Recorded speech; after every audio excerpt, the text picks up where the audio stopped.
નમસ્કાર, ધર્મલોકમાં આપનું સ્વાગત છે. હું છું કૃષ્ણા. દર્શક મિત્રો, આજે 11 છે અને એ પણ નવા વર્ષ પછીની 11. આજની 11ને દેવઉઠી 11 અથવા તો પ્રબોધિની એકાદશી કહેવાય છે. ત્યારે આ 11નું શું મહત્વ રહેલું છે?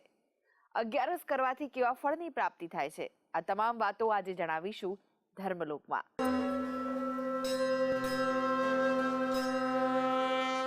તો આ વિશે વધુ માહિતી માટે આપણી સાથે જોડાયેલા છે જાણીતા જ્યોતિષાચાર્ય ડોક્ટર હેમિલભાઈ લાઠિયા. હેમિલભાઈ, ધર્મલોકમાં આપનું સ્વાગત છે.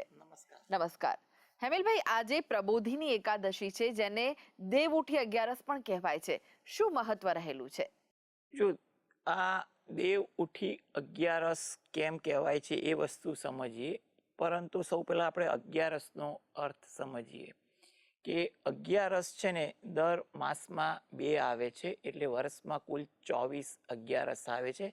અધિક મહિનો હોય ત્યારે 2 11 વધી જાય. આપણે ત્યાં દરેક 11નું એક મહત્વ છે અને એની પાછળની વાત એટલે ધાર્મિક વાત પણ આપણને સાંભળવા મળે છે અને તે મુજબની ફલશ્રુતિ પણ આપણને મળતી હોય છે. હવે આ દેવ ઉઠી 11 એટલે કે કારતક મહિનાની સૌ પ્રથમ 11 પ્રબોધિની એકાદશી તરીકે પણ ઓળખાય છે અને દેવ ઉઠી. હવે આ દેવ ઉઠી કેમ કહેવાય છે કે જ્યારે દેવ પોઢી 11 આવે ને એટલે ચતુર્માસનો પ્રારંભ થાય છે અને દેવ ઉઠી 11 એમ કહેવાય ચતુર્માસ પૂરા થાય છે. આનો અર્થ આપણે સમજીએ તો ભગવાન વિષ્ણુ સાથે સંકળાયેલો છે કે વિષ્ણુ ભગવાનને એક દાનવના ત્રાસ હતો જે પૃથ્વી પર દેવો પર, તો એ દૂર કરવા, દાનવનો વધ કરવા વિષ્ણુ ભગવાને એની સાથે યુદ્ધ કર્યું. દાનવ વરદાનથી ખૂબ જ શક્તિશાળી બની ગયો હતો, એટલે વિષ્ણુ ભગવાનને એના વધ કરવા માટે પણ યુક્તિ પ્રયુક્તિ સાથે એનો વધ કરવો પડ્યો. એટલે દાનવ સાથેનો જે એમને સંગ્રામ થયો ને, એ સંગ્રામને કારણે વિષ્ણુ ભગવાનને થાકની લાગણી પણ અનુભવી અને એને કારણે વિષ્ણુ ભગવાન એમ કહે છે કે સમુદ્રમાં પોતાના નાગશૈયા જે છે એના પર જઈ અને વિશ્રામ કરે છે. આવી એક ધાર્મિક કથા વિદ્વાનો પાસેથી જાણવા મળે છે. એટલે આરામ કરે છે. એટલે આપણે ત્યાં કોઈ પણ ધાર્મિક મોટા કામ હોય ને, એ જેવા કે લગ્ન જે છે, એવા માંગલિક પ્રસંગોની વાત કરીએ, એવા માંગલિક પ્રસંગો આપણે આ ચતુર્માસ દરમિયાન કરવાનું આપણે અનુકૂળ કરતા નથી, કારણ કે આપણે એ દરમિયાન વિષ્ણુ ભગવાનનું ખાસ પૂજન પણ કરતા હોય છે. હા, પરંતુ ચતુર્માસ દરમિયાન કેટલાક ધાર્મિક વ્રત કે ધાર્મિક ઉપાસના કે જેવા પર્વ મહિમા આવતા હોય એ આપણે કરીએ છીએ. એટલે કે ભક્તિનો મહિમા તો આપણે કરતા જ હોઈએ છીએ. એટલે ભગવાને આરામ કર્યો ત્યારે આપણે એમ કહીએ ને, ધાર્મિક પ્રભાવવાળા આપણે પર્વતો મનાવીએ જ છીએ, પરંતુ આપણે જે માંગલિક કે લગ્ન જેવા કોઈ માંગલિક કાર્ય હોય, વાસ્તુ જેવા, એ કાર્ય આપણે કરતા નથી, કારણ કે આપણે એમાં વિષ્ણુ ભગવાનના આશીર્વાદની પણ આપણે ઝંખના હોઈએ છીએ. એટલે દેવ ઉઠી 11 એટલે વિષ્ણુ ભગવાન પોતાના જેને કહે ને સૈયામાંથી નિવૃત્ત થઈ અને લોક સમક્ષ એટલે કે એના ભક્તો સમક્ષ દર્શનાર્થે ફરીથી પ્રાગટ્ય થાય છે. એટલે આ આખો મહિમા આપણે જોઈએ ને કે વિદ્વાનો ખૂબ જ સરસ દંતકથા દ્વારા આપણને સમજાવતા હોઈએ છીએ. હવે આને કારણે આપણે દેવ ઉઠી 11 કહીએ છીએ. હવે આ 11 તો આમ જોવા જઈએ તો વિક્રમ સંવત પછીનો જે આપણો કારતક મહિનાની આ પ્રથમ એકાદશી છે. એટલે એ એકાદશીને જોવા જઈએ ને તો એનો પણ આ મહિમા ભક્તો પાછળ ખૂબ જ કરવામાં આવે છે, કારણ કે દરેક એકાદશી કોઈને કોઈ ફળ વિસ્તૃત આપે છે. એમાં જે દરેક જેને કે ને કોમન ફળ જે છે, તો એવું કહેવાય છે કે તમારા પાપ કર્મમાંથી મુક્તિ આપે છે અને સત્કાર્યનું કાર્ય કરે છે. દરેક 11માં એક આ કોમન ફળ તો મળતું જ હોય છે. બાકી કેટલીક 11માં વિશિષ્ટ ફળ પણ પ્રાપ્ત થતા હોય છે. એટલે આ આખી જે વાત જે છે એ આ પ્રકારમાં રહેલી છે. હવે આપણે એવું કહેવાય છે કે આ ચતુર્માસ દરમિયાન જ કેમ ધાર્મિક મહિમા વધુ છે, તો એની પાછળ પણ કેટલાક વિદ્વાનો વિવિધ વાતો કરતા હોય છે. અને દેવ ઉઠી અગિયારસ બાદ જ કેટલાક માંગલિક પ્રસંગો પણ કરતા હોય છે. એમાં આપણે સૌપ્રથમ માંગલિક પ્રસંગ જો ધામથી ઉજવતા હોઈએ ને, એ આપણે તુલસી વિવાહનો અને દેવ દિવાળીનો ઉજવાઈએ છીએ. એટલે બંને પાછળ તો કથા આખી અલગ છે, પરંતુ ત્યારથી આપણા જેને કે લૌકિકમાં માંગલિક કાર્યની શરૂઆત થઈ જાય છે. એટલા માટે આપણે આ અગિયારસનું મહત્વ ખૂબ જ કરતા હોઈએ છીએ. અને આ અગિયારસ એટલે કે દેવ ઉઠી અગિયારસથી જે લોકો ચતુર્માસનું કોઈ પણ વ્રત કરતા હોય, ધાર્મિક એ કાર્ય હોય, એ કાર્યની પણ સંપન્ન થાય છે. અને એ જે કાર્ય કર્યું હોય એની ફળશ્રુતિ એ મુજબ એ લોકો મેળવતા હોય છે. એટલે આ આખા પ્રકારની જે ગણતરી જે છે એ ધાર્મિક રીતે અને ધર્મના જેને કે પરાયણ વિશે પણ ખૂબ જ મહત્વ ધરાવતા હોય છે. કારણ કે વિષ્ણુ ભગવાનને આપણે જેને કહીએ ને પાલનહાર કહેવાય છે. અને એ પાલનહારની વૃત્તિ એટલે આપણા પાલન માટેની પણ એ નૈતિક જવાબદારી લેતા હોય એવું પણ આપણે કહી શકીએ. એટલા માટે જ એ જે વરદાન રૂપી અસુર સાથે એને જે સંગ્રામ કર્યો, એ સંગ્રામ એના માટે કે અસુર જે પીડા આપતો હતો, પાલન વૃત્તિમાં આપણને હેરાન કરતો હતો, એમાંથી મુક્તિ મેળવવા માટે આખી આ દંતકથા આપણા ધાર્મિક ગ્રંથમાં જોશો ને તો તમને દેવ પોઢીથી દેવ ઉઠી અગિયારસનો સુંદર મહિમા સમજાઈ જશે. જી હેમિલભાઈ, દેવ ઉઠી અને દેવ પોઢી કેમ કહેવાય છે તે તો તમે દર્શક મિત્રોને જણાવ્યું, પરંતુ આ અગિયારસ કરવાથી કેવા ફળની પ્રાપ્તિ થાય છે? હા, જો આ અગિયારસનું આપણે મહત્વ જોઈએ કે લોકો દેવ ઉઠી અગિયારસ ખૂબ જ શ્રદ્ધાપૂર્વક કરે છે. એનું પ્રથમ કારણ તો એ છે કે વિક્રમ સંવત પછીની પ્રથમ અગિયારસ છે કારતક માસની. અને આ અગિયારસ કરવાના ફલશ્રુતિ શાસ્ત્રમાં ખૂબ જ અલગ અલગ રીતે સમજાવે છે, વિદ્વાનો પણ સમજાવે છે.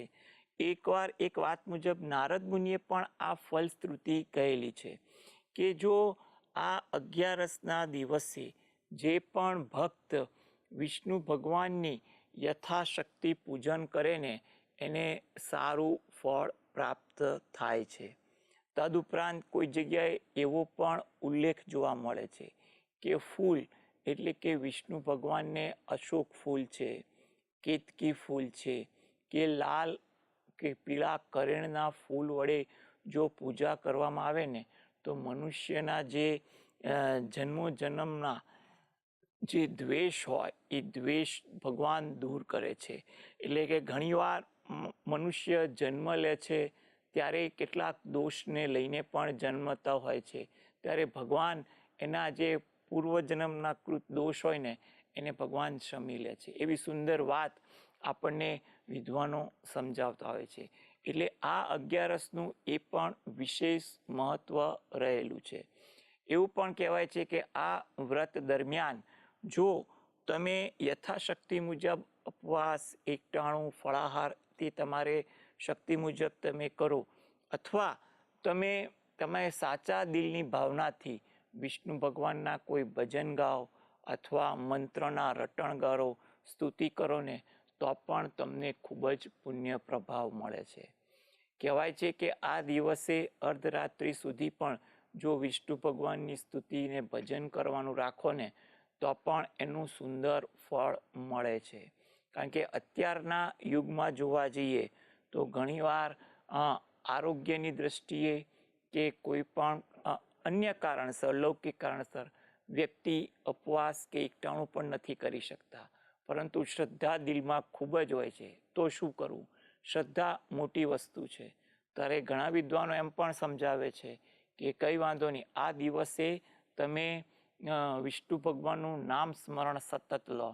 તમને કોઈ ભજન આવડતું હોય તો ભગવાનનું ભજન પણ તમે સંધ્યા સમય પછી ગાઓ અને વિષ્ણુ ભગવાનની ભક્તિમાં લીન થાઓ. આ લીન થવાથી વિષ્ણુ ભગવાન કહેવાય છે કે તમારા જીવન નિર્વાહને લગતી કંઈ પણ સમસ્યા હોય કે કંઈ પણ તકલીફ હોય ને એ તકલીફ દૂર કરે છે. એટલે ભક્તો આ પ્રકારની વિવિધ માન્યતાઓને કારણે અને વિદ્વાનોના માર્ગદર્શનને કારણે આ અગિયારસ કરવાનું ખૂબ જ રાખે છે. આમ તો કેટલાક વિષ્ણુ ભગવાનના ભક્તો વર્ષ દરમિયાન આવતી તમામ અગિયારસો કરે છે. એટલે સદનસીબે એ વિવિધ પ્રકારના ફળની પ્રાપ્તિ પણ કરે છે. કહેવાય પણ છે કે કારતક મહિનાની અગિયારસ કરવાથી એવું પણ કહેવાય કે તમારા પિતૃકૃત કંઈ પણ પ્રકારનો અપરાધ હોય ને એ પણ દૂર થાય છે, અથવા તમારા આત્માની શાંતિ અને સદગતિ માટે પણ જો આ અગિયારસ કરવામાં આવે ને તો પણ વિષ્ણુ ભગવાન તમારા માટે આ વસ્તુ આશીર્વાદરૂપ બનાવે છે. એટલે આ ફલશ્રુતિ તો વિસ્તૃત રીતે સમજાવવામાં આવી છે. ઘણા જગ્યાએ એવું પણ વિદ્વાનો કહે છે કે વિષ્ણુ સહસ્ત્રમના પાઠ સાથે વિષ્ણુ ભગવાનને જો તુલસી પત્ર અર્પણ કરવામાં આવે ને તો એ ખૂબ જ ભાગ્યશાળી ગણાય છે. એટલે કે ભગવાનની એના પર વિશેષ કૃપા થાય છે. કારણ કે વિષ્ણુ ભગવાનને તુલસી પ્રિય છે. એની પાછળ પણ કથા છે કે ક્યારે વિષ્ણુ ભગવાનને શું અર્પણ કરવું, કેવી રીતે કરવું વગેરે જેવી બાબત.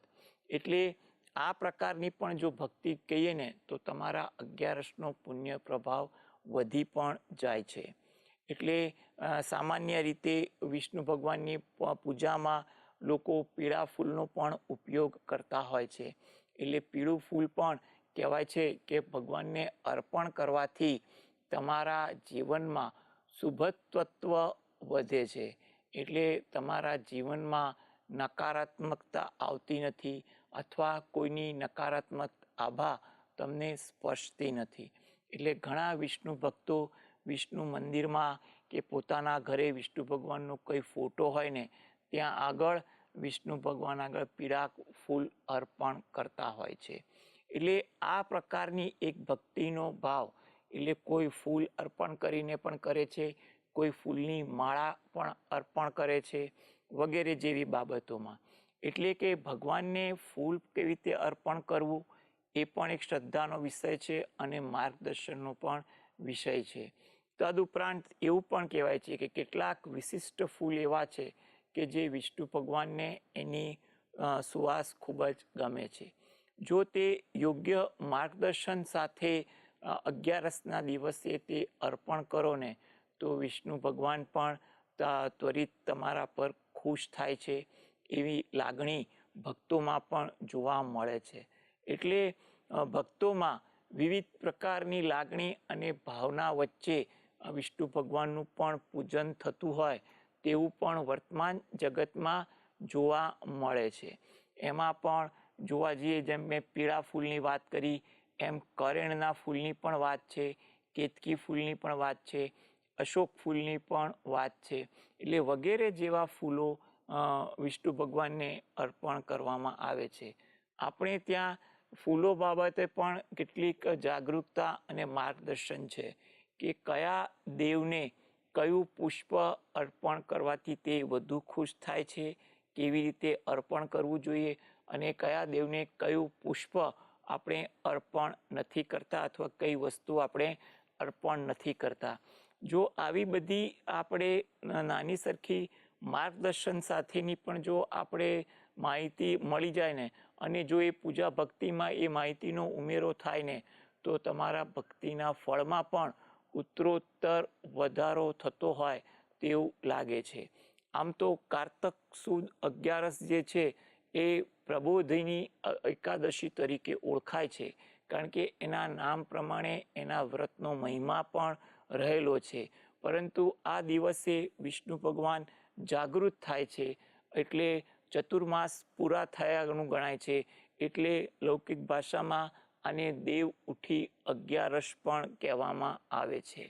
આ અગિયારસનો જોવા જઈએ ને વ્રતનું વિધાન આપણે ત્યાં ભક્તો માર્ગદર્શન હેઠળ, પરંપરા હેઠળ ખૂબ જ શ્રદ્ધાથી, ભક્તિથી અને પોતાની ભાવનાથી કરતા હોય છે.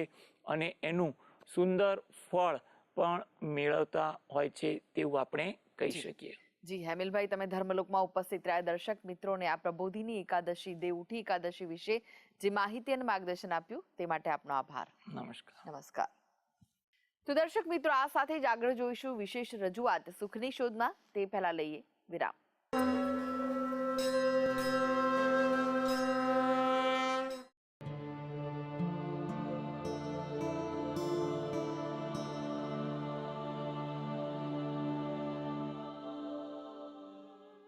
આપણે મિત્રો એમ વાત કરતા હતા કે સત્યને બરાબર જાણવાનો પ્રયત્ન કરીએ. સુખની શોધની યાત્રામાં, પરમ તત્વને પ્રાપ્ત કરવાની યાત્રામાં ખૂબ મહત્વપૂર્ણ છે. હવે આપણે એમ થશે સત્યના પ્રૂફ મળે તો એને જાણવાનો પ્રયત્ન કરીએ ને તો એને જેમનું તેમ સ્વીકારવાનો પ્રયત્ન કરીએ. ચલો વાત સાચી માની લઈએ, તમારી વાત સ્વીકાર કરી લઈએ, તો પ્રૂફ શોધવાના પ્રયત્ન આપણે કરીએ છીએ. સત્યમાં ઊંડા ઉતરવાનો પ્રયત્ન આપણે કરીએ છીએ. આપણે માની લીધું છે કે ભાઈ અત્યારે પૈસા કમાવાના છે, પછી નિવૃત્ત થઈશું એટલે પછી બધું કરીશું, આમ થઈશું પછી બધું કરીશું. અને નિવૃત્ત થઈને કેટલા કરે છે. એક મહાન સંત થઈ ગયા, નાનપણમાં ભગવાનનું નામ બહુ લેતા. લોકો એમ કહેતા, જો ભાઈ ભગવાનનું નામ તો મોટી ઉંમરે લેવાનું હોય, અત્યારે તો તું આમ કર તેમ કર એટલે જાય મંદિરે જુએ. આ મોટી ઉંમર નહીં, ભગવાનનું નામ નથી લેતા, એ તો ગપ્પા મારે છે.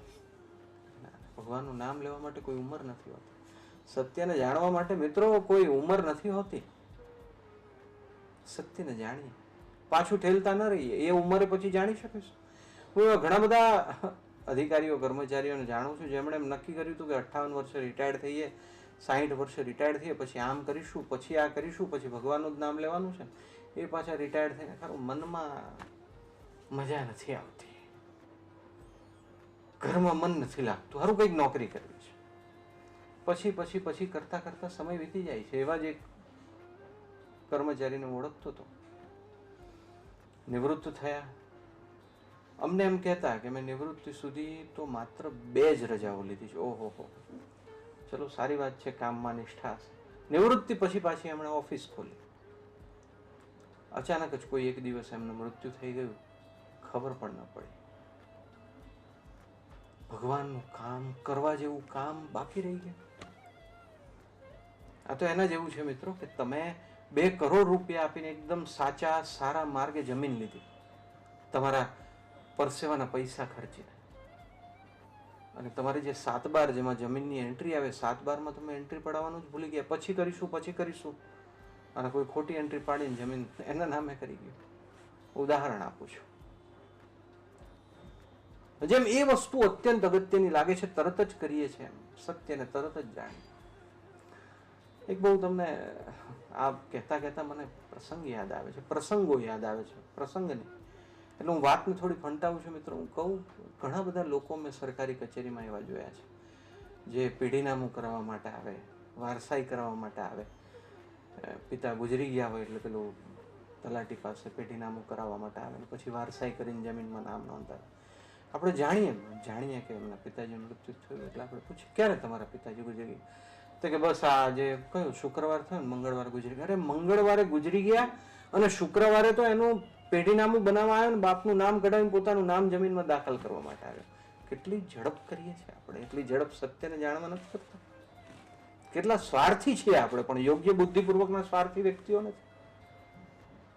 યોગ્ય બુદ્ધિપૂર્વકના સ્વાર્થી વ્યક્તિ થવું જોઈએ, જેમાં આ ધન સંપત્તિની વાતો અત્યંત અગત્યની લાગે છે. એના કરતા પણ મોટું ધન છે એ સત્યનું, અંદરના ભાવને જાણવાનું, પોતાના જીવનને મોક્ષ તરફ લઈ જવાનું, પોતાનો ભાવ સુધારવાનો, આ જન્મના ચક્રમાંથી બહાર આવવાનું, આ ભારતના અમૂલ્ય સત્યોને જાણવાનું. એ પછી કરીને ક્યારેય કરતા નથી આપણે.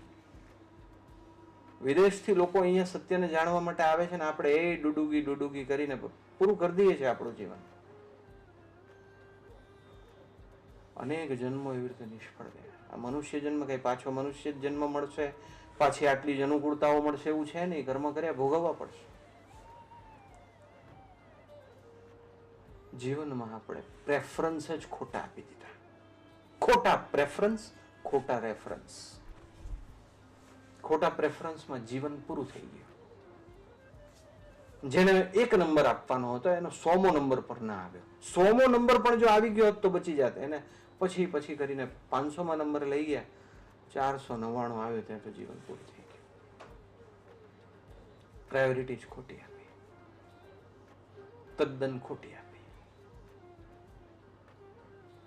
આમ મિત્રો, તમારા ઘરમાં ધારો કે 2-4 વસ્તુ ખૂટી જાય, ઉદાહરણ આપું છું. પીવાનું પાણી સાવ ખૂટી જાય, એક. ઘઉં સાવ ખૂટી જાય જેમાંથી તમે રોટલી બનાવો છો, 2. 3, સાવરણી તૂટી ગઈ હોય, 3. 4, તમારે કોઈ ફોટો ફ્રેમ હોય એ તૂટી ગઈ હોય, એ રિપેર કરાવવાની હોય. હવે 4, પાણી, ઘઉં, સાવરણી અને ફોટો ફ્રેમ. આ 4 મેં તમને ઉદાહરણ આપ્યા. હવે તમારી પાસે 1 કલાક છે, પછી તમારે અત્યંત અગત્યના કામે બહાર જવાનું છે, તો તમે સૌથી પહેલા શેની વ્યવસ્થા કરશો? શેની તમે વ્યવસ્થા કરશો? તમારા ઘરમાં 5 જણા છે, તમારે બહાર જવાનું છે. પાણી, ઘઉં, સાવરણી અને ચોથી કઈ વસ્તુ કઈ? હા, બસ એ જ, ફોટો ફ્રેમ. તમે કઈ વ્યવસ્થા? તમે સૌથી પહેલા પીવાના પાણીની વ્યવસ્થા કરશો, પછી ઘઉંની વ્યવસ્થા કરશો, પછી 2 વસ્તુમાંથી જે અગત્યની હશે. એવું કરો કે તમે ફોટો ફ્રેમ રિપેર કરાવો ને 2 દિવસ ભૂલી જ જાઓ, પીવાનું પાણી જ ઘરમાં નથી, એવું થાય? એવું ન થાય, કારણ કે આપણને એની જરૂરિયાત વિશે ખબર છે કે કેટલું જરૂરી છે, ક્ષણ એ કેટલું બધું આપણા માટે અગત્યનું છે.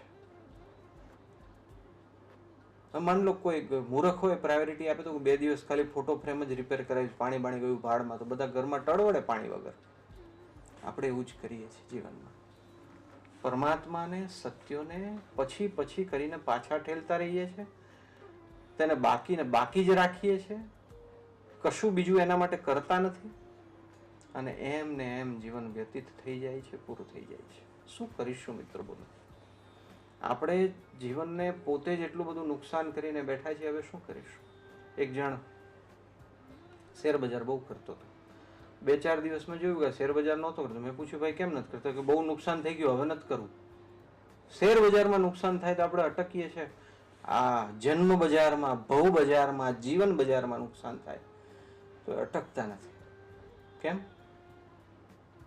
સત્યને જોતા નથી, મહાપુરુષોની વાણીને ઓળખતા નથી, સત્યનો સ્વીકાર કરતા નથી, કર્મના સિદ્ધાંતને, પરમેશ્વરના સત્યને, જીવનના સત્યને, જન્મ મરણના ચક્રને ઓળખતા નથી, એને નજરઅંદાજ કરીએ છીએ. ઘણા તો એવા ખબર હોય બધી, અત્યારે એના વિશે નથી વિચારવું, દુઃખ મળે ને એટલા માટે નથી વિચારવું. આપણે આપણા જીવન સાથે શું કરી રહ્યા છીએ? પ્રાયોરિટી બરાબર આપી કે નહીં? આજની મુખ્ય વાત શું? જીવનમાં પ્રાયોરિટી બરાબર આપી કે નહીં? પ્રાયોરિટી તો બરાબર હોવી જોઈએ કે ન હોવી જોઈએ? હોવી જ જોઈએ ને. આપણે આપણા જીવનમાં પ્રાયોરિટી જ બરાબર આપી નથી. શું કરીશું આપણે?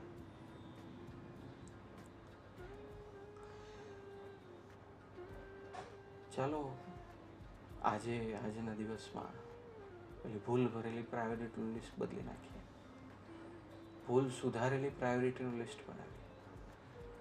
ક્યારે એ લિસ્ટ અત્યંત અગત્યનું થઈ જાય કોને ખબર? ક્યારે જવાનો વખત આવી જાય કોને ખબર? ભૂલ નથી કરવી, હવે ભૂલ સુધારી લેવી છે. હજી આ વાત આગળ કરતા રહીશું મિત્રો. આજે જરા પ્રાયોરિટીનું લિસ્ટ જોઈ લો.